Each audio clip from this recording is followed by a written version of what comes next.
Tapitra ny fialan-tsasatra niverina an-tsekoly ny Alatsinainy fa 1 volana septambra 2024 ny ankamaroan'ireo mpianatra rehetra eny amin'ny sekoly tsy miankina eto amintsika.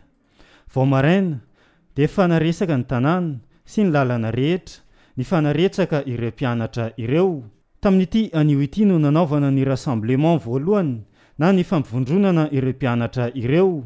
Niresany ny tompon'andraikitra ny sekoly mivantana tamin'izy ireo tsy ankanavaka. Nomena torohevitra ireo mpianatra ireo nandritra ity fifampivondronana voalohany ity.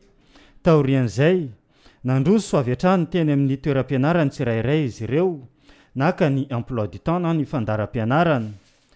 Ny zaza voahiditra an-tsekoly teto dia hita fa teny an-toerana ny ray aman-dreny izy ireo nanatitra azy teny amin'ny sekoly misy azy. Arak'izany anomboka anio ny 3 volana voalohany ho an'ireo mpianatra eny amin'ny sekoly tsy miankina eto amintsika.